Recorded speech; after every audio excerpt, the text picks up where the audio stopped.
Hello guys, আসসালামু আলাইকুম। আশা করি আপনারা সবাই ভালো আছেন, সুস্থ আছেন, শুদ্ধ আছেন। আমি আপনাদের মাঝে আবার উপস্থিত হয়েছি একটা ছোট্ট গল্প করার জন্য।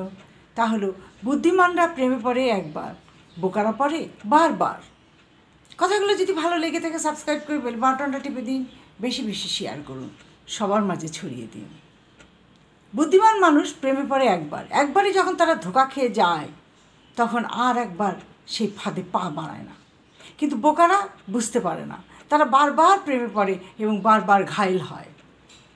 ভালোবাসা এমন একটা জিনিস যা পেতে মানুষকে কষ্ট সহ্য করে, যেটাকে পেতে হলে মানুষকে কষ্ট সহ্য করতে হয়, কষ্ট সহ্য করে। জীবনে আমাদের অনেক বন্ধু আছে, অনেক বন্ধু। কিন্তু সত্যকারের বন্ধু যারা, তারা ভালোবাসার মানুষকে কখনো আঘাত দেয় না, কষ্ট দেয় না।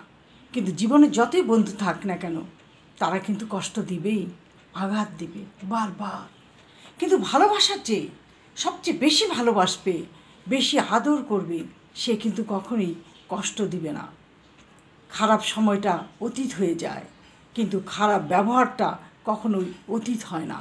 মানুষের জীবনে যত খারাপ ব্যবহার আসুক, খারাপ দুঃখ আসুক, কষ্ট আসুক, এটা কিন্তু কিছুতেই অতীত হয় না।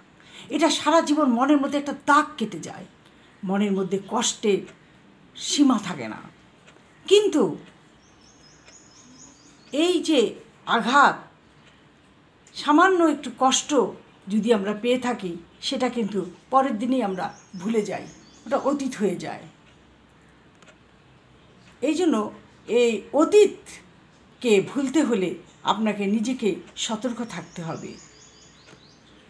অর্থ যা থাকলে আপনি সমাজকে চিনতে পারবেন না, কিন্তু অর্থ না থাকলে আপনি সমাজকে চিনবেন। যখন আপনার প্রচুর অর্থ থাকবে, সমাজে প্রতিপত্ত, সম্মান আপনাকে বুঝতেই দেবে না যে আপনাকে সমাজ কতটুকু চায়, কতটুকু চায় না। কিন্তু সমাজে যদি আপনার কোনো অর্থ না থাকে, সম্মান না থাকে, তাহলে সমাজ চিনিয়ে দিবে আপনার স্থানটা কোথায়। কেউ কষ্টে আপনাকে রিজেক্ট করে, কষ্ট পেয়ে যদি কারো কষ্টে আপনি রিজেক্ট হয়ে যান, সেখানে আপনি বড় কষ্ট পাবেন। কিছু মানুষ দামি জিনিস পেলে সস্তাটাকেই রিজেক্ট করে। আপনার ভালোবাসা মানুষ আপনাকে গ্রহণ করলো, কিন্তু তারপর যখন সে দামি একটা ভালোবাসা পেয়ে গেল, তখন কিন্তু আপনাকে রিজেক্ট করতে দুবার চিন্তা করবে না, কিন্তু আঘাতটা আপনিই পাবেন। তাই বলছি, ভালোবাসা করেন সমানে সমানে, শত্রুতা করেন সমানে সমানে, বন্ধুত্ব করেন সমানে সমানে। উঁচু নিচু করেন না, উঁচু নিচু করলে আপনি পরাজিত হয়ে যাবেন।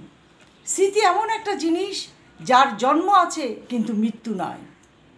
দুঃখ কষ্ট পেয়ে থাকে কিছু হোক আর না হোক, মনটা হালকা হয়ে যায়। আপনি যদি দুঃখ কষ্ট পেয়ে থাকেন, তাহলে কিছুক্ষণ কাঁদেন, অন্তত আপনার মনটা হালকা হয়ে যাবে। এই দুঃখ কষ্ট পেলে আপনার মনটাকে হালকা করতে পারবেন। তা নাহলে এই দুঃখ কষ্টের আঘাতে মনটা ভারী হতে হতে এমন হয়ে যাবে যে আপনি শ্বাস পর্যন্ত নিতে পারবেন না। বিশ্বাসঘাতককে গালি দিবেন না, না দিয়ে তাকে ধন্যবাদ জানান। কেন জানেন? কারণ বিশ্বাসঘাতকরা আপনাকে মানুষ চিনিয়ে দেয়। যারা বিশ্বাসঘাতক, তাদের বিশ্বাসঘাতকতায় আপনি আহত হবেন না, তাদেরকে মনে মনে ধন্যবাদ দিন। কারণ এই বিশ্বাসঘাতকেরাই আপনাকে মানুষ চিনিয়ে দিল যে জগতে কত রকমের মানুষ এবং সব মানুষই সমান নয়। এই বিশ্বাসঘাতকতারা তারা মানুষকে চিনতে সাহায্য করে। নিজের সাথে নিজের লড়াইয়ে সহজ, কিন্তু ভাগ্যের সাথে লড়াই করাটা বড় কঠিন। নিজের সাথে নিজেকে লড়াই করুন, দেখবেন অনেক সহজ, কিন্তু ভাগ্যের সাথে লড়াই করাটা অনেক কঠিন। ভাগ্য এমন একটা জিনিস যার উপরে আমাদের কোনো হাত নেই। আমরা তাকে না ভালো করতে পারি, না খারাপ করতে পারি। কোনো হাত আমাদের নেই। তাই ভাগ্যের সাথে লড়াই করতে হলে আমাদেরকে হেরে যেতে হবে। সেই জন্য ভাগ্যের সাথে লড়াই করে লাভ নেই। অতীতকে নিয়ে ভাবার যেমন সম্ভব না, অতীতকে নিয়ে ভাবতে গেলে বর্তমান নষ্ট হয়ে যাবে, আর ভাগ্যের সাথে লড়াই করতে গেলে আমাদের ভবিষ্যৎ নষ্ট হয়ে যাবে। তাই বলছি যে ভাগ্যকে ভাগ্যের উপরে ছেড়ে দিন, নিজে পরিশ্রম করে যান, নিজে ভালো বন্ধুর সাথে মিশুন, সৎ সাহস নিয়ে চলুন, দেখবেন আপনার জীবনের সব চাহিদা পূরণ হয়ে গেছে। জীবন মানেই তো যন্ত্রণা, নয় ফুলের বিছানা। জীবনটা তো ফুলের বিছানা না, এটা হলো একটা যন্ত্রণাদায়ক জিনিস যার উপরে কারো হাত নেই। মানুষের জীবনটা ক্ষণস্থায়ী। এই ক্ষণস্থায়ী জীবনের মধ্যে মানুষকে তার চাহিদা পূরণ করতে হয়, পাওয়া না পাওয়া অনেক জিনিস পূরণ করতে হয়, চাওয়া পাওয়া পূরণ করতে হয়। কিছু পাই, কিছু পাই না, কিছু রয়ে যায় দূর দিগন্তে।